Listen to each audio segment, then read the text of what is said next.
My foster brother said video games triggered his childhood trauma, so my parents made me move my PS5 to the spider-infested garage, but I set up a camera after my controller went missing. My foster brother insisted I was poverty-shaming his rough childhood by playing video games, and our parents agreed. Norman had spent the first 13 years of his life raised in one of the worst crack houses in the city, but despite this, he actively claimed it didn't give him any sort of trauma or PTSD, like he was proud of coming out unaffected, until one year he found out my Christmas present was worth $14 more than his. Suddenly, he was a broken victim with complex PTSD, and seeing younger kids get nice things activated his repressed memories. When my 10-year-old cousin got LED lights for her birthday, he broke the remote because his childhood had no light. He even told my aunt to stop buying her kids Christmas presents, then demanded our parents compensate him for what he never had with monthly surprise gifts. And when I got a PS5, with my own money, he said this was emotional violence. I first told him he could play too, even offered to buy him a custom-made controller, but he refused. Upon his request, my parents only let me play when he wasn't in the living room. I even used headphones, but that wasn't enough. Norman didn't feel safe walking around the house knowing his repressed trauma was being shoved in his face. Within a week, the PS5 was moved to my bedroom where the monitor ran at 30 FPS. That satisfied Norman for 2 days. I got home from school to find Mom cradling him on the bathroom floor. He was shaking, tears streaming down his face. When he saw me, he started backing away like a mouse seeing a cat. 20 minutes of crying later, he opened up about how he caught a glimpse of the PS5 menu walking past my room. All those other kids, he sobbed. They had bedrooms, games. I had nothing. Mom somehow took his side. She looked at me like I was the one who raised him in the crack house. The new rules were immediate. 1 hour of PS5 max. After 9 p.m. only because that's when Norman goes to his room. Minimum TV brightness so the light doesn't shine through under the door for him to see. When I tried to protest, Dad said, "He's never had what you have. Are games worth destroying his recovery?" They made me feel like the bad guy. So for the next few weeks, I tried my hardest. I followed every rule and focused on just enjoying my games. But then Norman started documenting my violations. Photos of the light under my door, claiming it gave him glimpses of what he missed. Recordings of aggressive clicking of my controller from the hallway. After enough of these violations, my parents gave me a choice. Give the PlayStation 5 away or move it to the basement. I chose the basement. It had no heating and spiders dropping onto my head from the ceiling. The old TV had maybe 3 working pixels, but at least I could have my volume up and play for as long as I wanted. That's what they said. Until Norman failed his midterm. He'd been skipping class to hang out with college kids and smoke grass. But somehow, failing was still my fault. He told our parents he could hear the PS5 through the floor during his study time, but decided to not say anything, so I enjoy what he never had. My parents looked at him as a martyr. The next day, they moved my PlayStation 5 into our garage that hadn't been used in years. This way, it was impossible for Norman to hear. The garage was filled with opened paint cans from the 80s. Dead wasps, cockroaches, ants, insects science hasn't even discovered. That's where I spent my Saturdays, as gaming was now again banned on weekdays. It stayed like that for 3 months. Nobody complained. But then Norman needed something from the garage. When he walked in, it triggered full-body tremors. He collapsed on the floor and needed help. That's when my parents decided they were done. The only possible solution was to sell the PlayStation 5. He can play mobile games, Norman said, still acting like Mother Teresa. That's what poor kids did. That's what I did. My parents nodded. Mom started looking up secondhand PS5s on eBay. That's when I snapped. "Shut up!" The words exploded out. "I offered to share. I've done everything you asked." Norman played the victim again. "I'm sorry I was poor, okay? It's my fault I have trauma and my parents beat me. I'm such a failure. It's okay, Normie." Mom hugged him. His face changed to a smile. "He's going to sell the console, sweetie, don't worry." I couldn't take it anymore. "I'm done," I yelled. "You want to see what your precious traumatized sweetie actually does?" I pulled out my phone and connected it to the TV in the living room. I set up a camera after my controller went missing 4 weeks ago. Norman's face went white. He marched towards me, but his sudden reaction caught my parents' eye. "What's going on, Norman?" Dad said. "Nothing. Every Sunday," I interrupted. "When we're at church, Norman's been charging neighborhood kids $10 an hour to play my PS5. The footage started playing. There was Norman, collecting money from the 2 quiet brothers from around the corner. Mom's mouth fell open. "I'm not done." I swiped to the screenshots of Norman's texts. "Don't worry. My foster parents believe anything if I cry." Dad stepped forward. "Norman, is this, and isn't it such a coincidence," I interrupted, "that the exact day these kids said they couldn't afford to pay him anymore is when he demanded I sell the PlayStation 5 completely?" The room went silent. Norman was about to cry. Real tears this time. My parents were staring. The silence stretched on like someone had hit pause on the whole world. Norman's face kept changing expressions like he was scrolling through filters, trying to find the one that would save him. First confusion, then hurt, then that wounded puppy look that usually worked on Mom. The TV screen behind us still showed his text messages frozen in place. Those words about my foster parents believing anything if he cried. Mom's eyes darted between the screen and Norman, her mouth still hanging open like she couldn't process what she was seeing. Dad stood there with his arms crossed, that vein in his forehead starting to show the way it did when he got really mad. Finally, Dad cleared his throat and pointed at the screen. "Norman, explain the money." His voice was quiet but firm, like he was trying to hold back something bigger. Norman immediately straightened up and put on his concerned face. "I was creating a safe space for those kids whose parents can't afford gaming systems." He looked right at Mom when he said it. "You know how hard it is for poor families." Mom's shoulders dropped a little, and I could see her already buying it. "So you were helping them?" she asked, her voice soft again. Norman nodded quickly. They needed somewhere to play where they wouldn't feel judged. While they went back and forth about Norman's supposed charity work,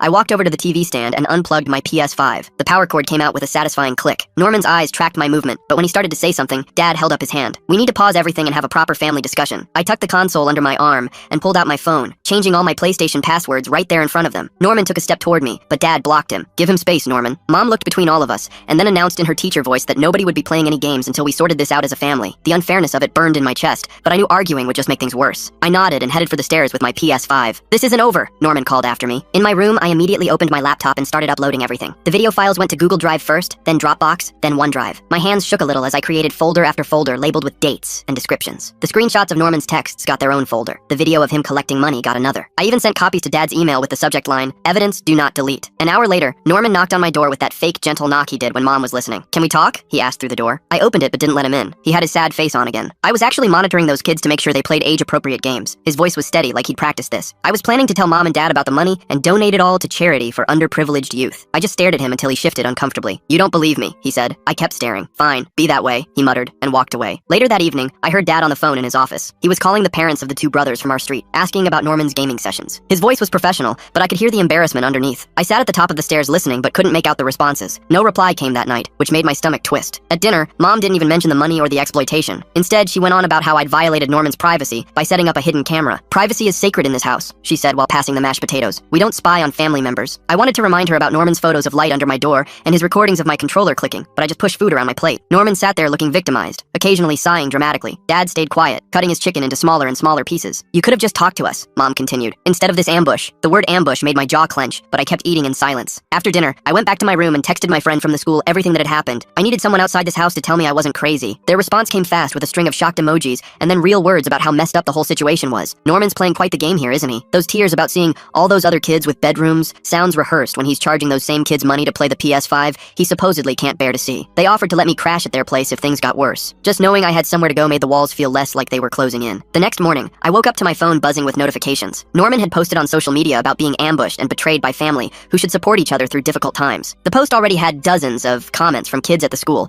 and people from Mom's book club, all offering support and saying how strong he was. My stomach dropped as I scrolled through the responses, watching him control the whole narrative before I even had a chance to defend myself. I grabbed my backpack and headed to the school, my stomach churning as I walked through the main entrance. Kids were already whispering and pointing, their eyes following me down the hallway. Someone had shared Norman's post in the group chat, and now everyone knew something was going down at my house. I kept my head down and made it to first period, where my friend gave me a look that was half pity, half curiosity. The teacher started talking about the Revolutionary War, but I couldn't focus on anything except the buzzing phones around me. Second period had barely started when the office assistant knocked on the door and handed my teacher a pink slip with my name on it. The walk to the counselor's office felt like it took forever, my sneakers squeaking on the polished floor. Davina Nair was waiting for me with her door open, gesturing to the chair across from her desk. She closed the door and sat down, pushing a box of tissues toward me even though I wasn't crying. She said she'd heard there was some stuff happening at home and wanted to check in. I started telling her everything, from the crack house story, to the PS5 in the garage, to the footage I'd shown my parents. She listened without interrupting, just nodding and taking notes on her yellow pad. When I finished, she leaned back and told me I'd done nothing wrong by protecting my property and documenting what happened. She pulled out a folder and started writing down a plan for me to follow. Document everything with dates and times. Set clear boundaries about what I would and wouldn't discuss with Norman. Don't engage when he tries to provoke me. Keep copies of everything in multiple places, including a cloud drive she helped me set up right there. For the first time in days, I felt like I had some control over the situation. That evening, when I got home, Dad was in my room setting up the PS5 on my desk. He didn't say much, just that it was staying in my room from now on. No common areas at all. He plugged everything in and made sure it was working, then squeezed my shoulder before leaving. It wasn't an apology, but the gesture meant something. I spent an hour organizing my games and setting up the system exactly how I wanted it. Around 8 that night, Norman knocked on my door with this practiced look of sadness on his face. He said he was sorry for any misunderstanding and hoped we could share the gaming system like brothers should. I told him no thanks and started closing the door. He immediately raised his voice so our parents could hear him saying he'd tried to make peace, but I'd refused to forgive him. Mom called up asking what was happening and Norman told her he'd apologized, but I wouldn't accept it. 3 days passed with Norman giving me the silent treatment, which pretty nice. Then Saturday morning, someone knocked on our front door while I was eating cereal. Mom answered it, and I heard Emmeline Conti's voice asking about money her sons had paid Norman for £5 time. Mom's face went completely white as she realized the neighbors knew about the whole thing. Dad actually looked relieved to have someone else confirming what I'd been saying. Emmeline stood there with her arms crossed, saying her boys had paid $40 total and she wanted it back. I stayed in the hallway listening as Mom tried to explain it was all a misunderstanding. Dad disappeared into his office and came back with his laptop, pulling up our home security system. He started checking the footage from all the Sundays we'd been at church, his face getting more serious with each video. There was clear evidence of kids coming and going from our garage, timestamps matching exactly with when we were at service. He turned the laptop toward Mom, showing her kid after kid entering our garage while we were gone. Mom kept trying to find some explanation, but even she couldn't argue with the video evidence. That evening, we all sat around the dining room table for a family meeting. Dad said Norman needed to pay back the money, and we needed to establish new boundaries around the gaming system. Mom immediately changed the subject to whether I'd violated Norman's privacy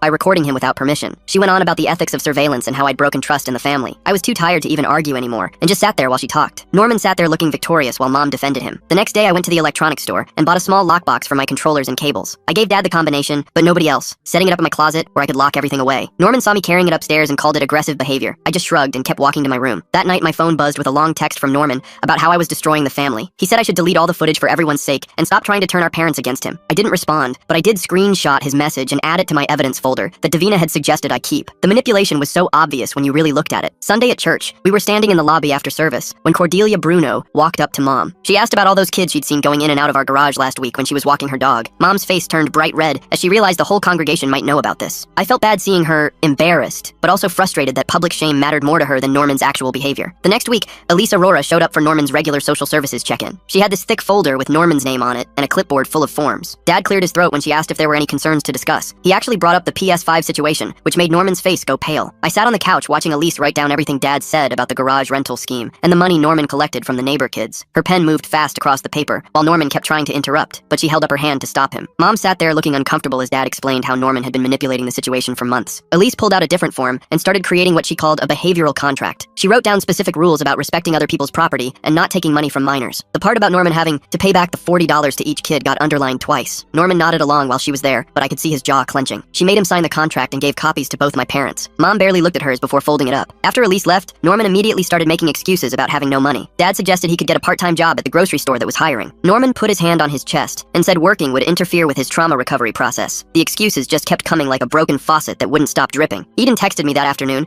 asking if I wanted to bring my PS5 to her house. Her parents had a finished basement with a huge TV, and they said I could come play whenever I wanted. It hurt having to remove my own property from my home, but the idea of not fighting about it every single day made the decision easier. I packed up the console and all the games in a duffel bag. Eden's mom picked me up and helped me carry everything inside. Their basement had this soft carpet and a sectional couch that was way better than our spider-filled garage. I hooked everything up to their TV, and Eden's little brother was so excited to watch me play. For the first time in months, I could actually enjoy gaming without worrying about Norman's next meltdown. When I got home that evening, Norman was pacing in the living room. He noticed the PS5 was gone from my room and started yelling about me hiding family property. He actually used those exact words like my gaming system belonged to everyone. He said I was denying him the chance to make amends by sharing it with him. Mom asked where it went with this concerned look on her face. I told them it was at a friend's house, and Norman's face turned red. He accused me of hoarding resources and being selfish with things that should be communal. The next day I came home from the school to find my bedroom door open and my lockbox sitting on my bed. Mom had gone through it while I was gone looking for the PS5. She confronted me in the kitchen about lying and hiding things from the family. I pulled out my phone and showed her the text thread with Eden from the day before, proving I had been transparent about moving it. The fact that she went through my private things without asking didn't seem to bother her at all. She just kept saying families shouldn't have secrets from each other. Dad came home that night with his phone in his hand, looking serious. The neighbor had finally called him back and confirmed their kids paid Norman $40 each over several weeks. He showed Mom the text messages, and she went quiet for once. Norman immediately claimed the neighbors were exaggerating, and it was only once or twice. Dad pulled up his banking app and showed a deposit of $80 from 3 weeks ago that matched the timeline. Norman's story kept changing every time Dad presented new evidence. Why did Norman think calling it family property would work when everyone knows the PS5 belongs to his foster brother? The way he keeps changing his story every time new proof shows up makes me wonder how he remembers all his different lies. Mom declared that adults would handle adult conversations and told me to go to my room. I sat at the top of the stairs listening to them talk in circles below. Norman kept bringing everything back to his trauma and how hard his childhood was. Every time Dad tried to focus on the money, Mom would soften and say, maybe we should focus on healing instead of punishment. Dad's voice sounded exhausted as he kept trying to bring the conversation back to the restitution Elise had required. The discussion went on for over an hour, with nothing getting resolved. At the school the next day, I told Davina everything during lunch. She suggested I needed to practice setting boundaries with Norman. We spent the rest of lunch period role-playing different scenarios where Norman would try to engage me about the PS5. She helped me practice saying one simple sentence over and over. By the end of lunch, I felt confident repeating my boundary statement no matter what Norman said. That evening, Norman started another one of his speeches about forgiveness and moving forward as a family. I looked him straight in the eye and calmly said my practice sentence about the console being at a friend's house and not discussing it further. He kept talking about healing and second chances, but I just repeated the sentence one more time. Then I stood up and walked out of the room without looking back. Mom called after me that I was being rude, but Dad actually said I handled it well. 3 days passed before I noticed my gaming headset was gone from my desk where I always kept it. I searched my whole room twice, checking under the bed and behind my dresser. When I asked Norman about it during dinner, he just shrugged and said, maybe I lost it somewhere. His voice had that fake, innocent tone that made my stomach turn. Dad looked between us but didn't say anything. Mom changed the subject to homework. Without any proof, I couldn't do anything except add the headset to my growing list of missing stuff. The next morning, Dad called a family meeting in the kitchen before school. He pulled out a piece of paper with a schedule written on it. The plan was simple. Norman and I would basically live like roommates who never talked. Different meal times, different TV hours, different everything. Mom's face got all tight when she read it. She kept saying this would hurt our brotherhood, but Dad stood firm. After a week of trying, she finally agreed. The schedule went on the fridge with a magnet. 2 days later,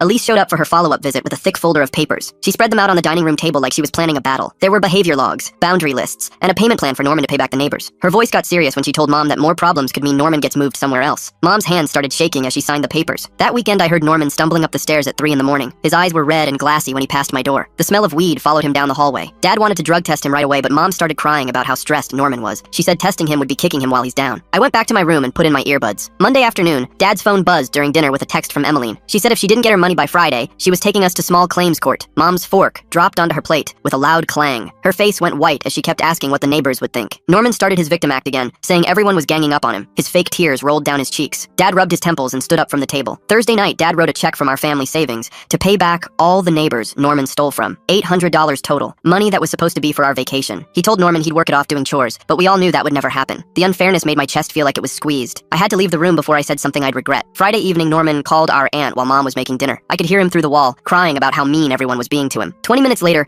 our aunt called Mom's phone screaming about traumatizing a foster child. Mom spent over an hour trying to explain while also defending Norman. I heard her downplaying everything, saying it was all a misunderstanding. She kept apologizing to our aunt for upsetting her. That same night, after everyone went to bed, Mom knocked on my door. She sat on my bed and asked if I could apologize to Norman for the camera thing. Her voice was soft and tired. I told her I wouldn't apologize for protecting my own stuff. She looked disappointed but didn't push it. Maybe she was finally starting to understand she couldn't fix this with forced apologies. The next day at the school, Davina suggested I could keep my gaming stuff in a locker. I explained that a whole console wouldn't fit in those tiny metal boxes. We sat in the cafeteria brainstorming other options for keeping my stuff safe. She said it wasn't fair that I had to hide my own belongings in my own house. We both agreed Eden's house was still the best place for now. Her parents were cool about it. That afternoon, I made my decision to keep the PlayStation 5 at Eden's house for good. I'd only bring it home for special times when Norman was gone for sure. Eden's parents said I could come over whenever I wanted to play. They even cleared a spot in their basement just for my setup. It wasn't perfect, but at least I could game in peace. Eden helped me set everything up, and we played for 3 hours straight. His mom brought us snacks and didn't complain about the noise once. Walking home that night, I felt lighter knowing my PS5 was safe. Norman couldn't steal it or break it or use it to manipulate our parents anymore. The schedule Dad made was actually working too. Norman and I barely saw each other except passing in the hallway. He'd started spending more time in his room or going out with his sketchy friends. Mom still looked sad about our broken brotherhood, but she stopped trying to force us together. Even Dad seemed more relaxed now that the constant fights had stopped. The house felt different, quieter, but also less tense. A week went by with this weird peace, and I was actually starting to relax until I went down to the basement to grab my old PS4 controller I'd left on the shelf. The thing was smashed to pieces on the concrete floor with the plastic casing cracked open and buttons scattered everywhere. Norman was upstairs watching TV when I brought up the pieces, and he barely looked away from the screen to tell me he'd stepped on it in the dark. The way his mouth twitched into this tiny smirk made it obvious he'd done it on purpose, but I just took photos of the broken controller and went back to my room. Dad came home from work and saw the photos on my phone when I was showing him something else, and for once he actually got mad at Norman instead of me. He told Norman he had two choices, either pay me $40 for a new controller, or do extra chores around the house for the next month to work it off. Norman spent the next hour arguing about how unfair this was, and how accidents happen, and how I shouldn't have left it in the basement anyway, but Dad didn't budge. Mom sat on the couch the whole time, not saying anything, which felt like progress, even though she kept giving Norman these sad looks. Norman finally stormed off to his room and slammed the door so hard, a picture fell off the hallway wall. That night around 11, I heard shouting from downstairs,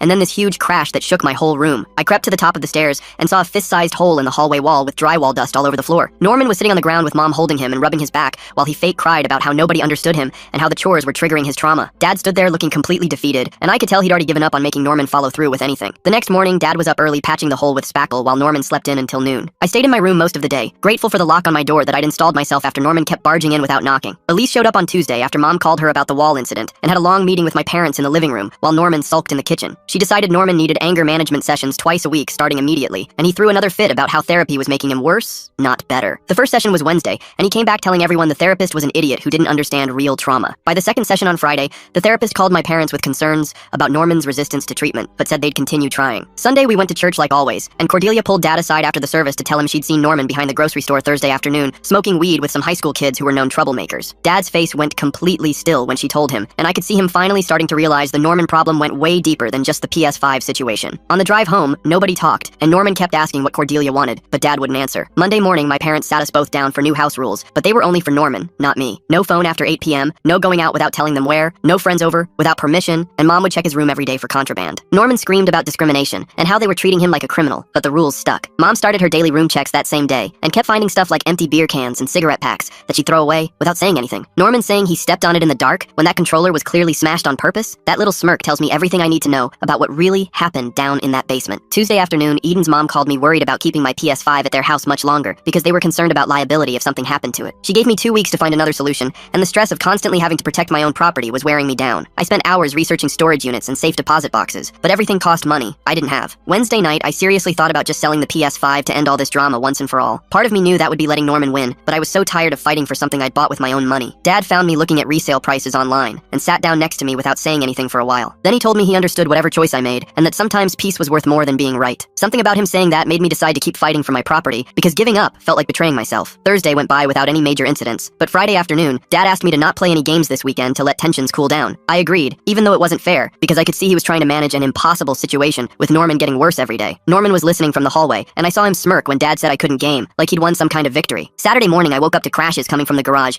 and ran outside to find Norman tearing through boxes and old furniture looking for my PS5. He'd convinced himself I was hiding it there and was throwing stuff everywhere, making a huge mess. When he couldn't find anything, he went straight to Elise, who was doing a home visit, and told her I must have sold the PlayStation 5 and kept all the money for myself. She asked him for proof of sale or any evidence I'd sold it, but obviously he couldn't provide anything because it wasn't true. That Sunday afternoon, Elise showed up without warning for another home visit, and I knew this was my chance to clear things up. I grabbed my phone and pulled up all the texts between me and Eden, showing how we'd arranged for the PS5 to stay at her place temporarily. Then I showed her the photos Eden had sent me of the console sitting safely in her room next to her desk. I opened my banking app and scrolled through months of statements, showing no big deposits that would indicate I'd sold anything. Elise took notes on her tablet while looking through everything, and I could see her writing something about a pattern of false accusations. Norman watched from the doorway, getting redder and redder, until he finally exploded about how everyone always believes lies about him, and stormed off to his room, slamming the door so hard a picture fell off the wall. Elise tried to talk to him about the false accusations, but the second she knocked on his door, he started hyperventilating and gasping like he couldn't breathe. Mom rushed over trying to help, but Elise just stood there typing notes into her tablet about his behavior instead of reacting to his performance. She told Mom professionally that she needed to maintain boundaries during the assessment, and Mom backed away looking confused. I watched from the kitchen doorway, seeing someone finally not fall for his dramatic act, and it felt like watching a magic trick get exposed. The next week, Dad surprised everyone by scheduling an intake appointment for family therapy, which Mom reluctantly agreed to after he reminded her about Elise's warnings. Norman acted like he didn't care when they told him, but later I saw him hunched over his phone Googling things like how to manipulate therapists and what to say in family therapy to win. He left his phone unlocked on the counter when he went to the bathroom, so I quickly took screenshots of his search history before he came back. At our first therapy session, the therapist was this older guy who didn't react to Norman's confused act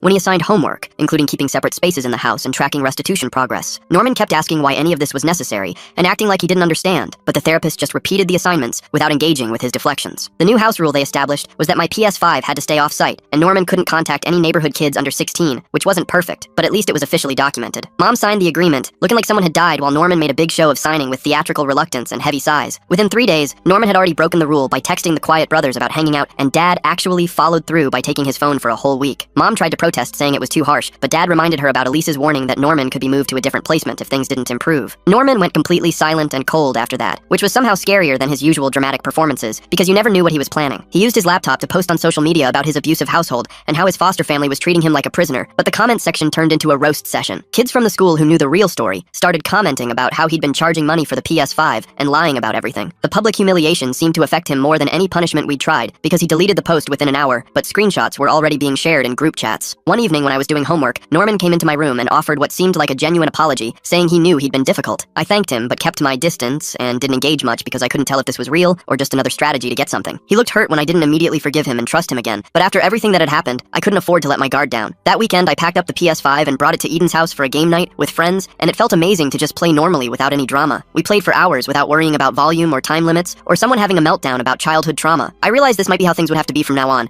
and surprisingly, I was okay with keeping my gaming separate from home if it meant avoiding the constant battles. When Elise came for her monthly review, she noted that Norman was showing partial compliance with the new rules, but warned that continued issues could mean moving him to a different placement. Mom and Dad finally seemed to understand that this wasn't just about video games, but about Norman's whole pattern of manipulation and lying to get what he wanted. Norman kept playing victim, but more quietly now, like he was testing boundaries to see what he could still get away with without triggering real consequences. The next 3 weeks dragged by with everyone walking on eggshells around each other. Norman stopped his big dramatic scenes, but I'd catch him watching me from doorways when he thought I wasn't looking. Mom and Dad kept the PS5 at Dad's office, where I could only play it Saturday mornings before his weekend shifts started. I'd wake up at 5 a.m. and bike 4 miles in the dark just to get 2 hours of gaming in before he needed his desk back. Norman started spending more time in his room, but I could hear him on the phone late at night, talking to someone about new opportunities and better deals. My parents looked tired all the time now, like they aged 5 years in 1 month. Dad started locking his home office when he left for work, and Mom put a padlock on the garage after Norman tried to sell our old lawnmower to some guy from Craigslist. I got a job at the grocery store bagging groceries 20 hours a week and started putting every dollar into a savings account my parents didn't know about. The bank teller helped me set it up without needing a parent's signature since I was 17. Every shift I worked, I calculated how many more bags of groceries until I had first month's rent and deposit for my own place. Norman tried following me to work once, but my manager kicked him out for harassing customers about donations for foster kids. I kept my work schedule hidden and started taking different routes home so he couldn't track my hours or figure out how much money I was making. Wow, what a ride that was. I'm really curious what kind of questions you'll end up exploring on your own adventures too. Can't wait to do this again soon. Like the video, it helps more than you think.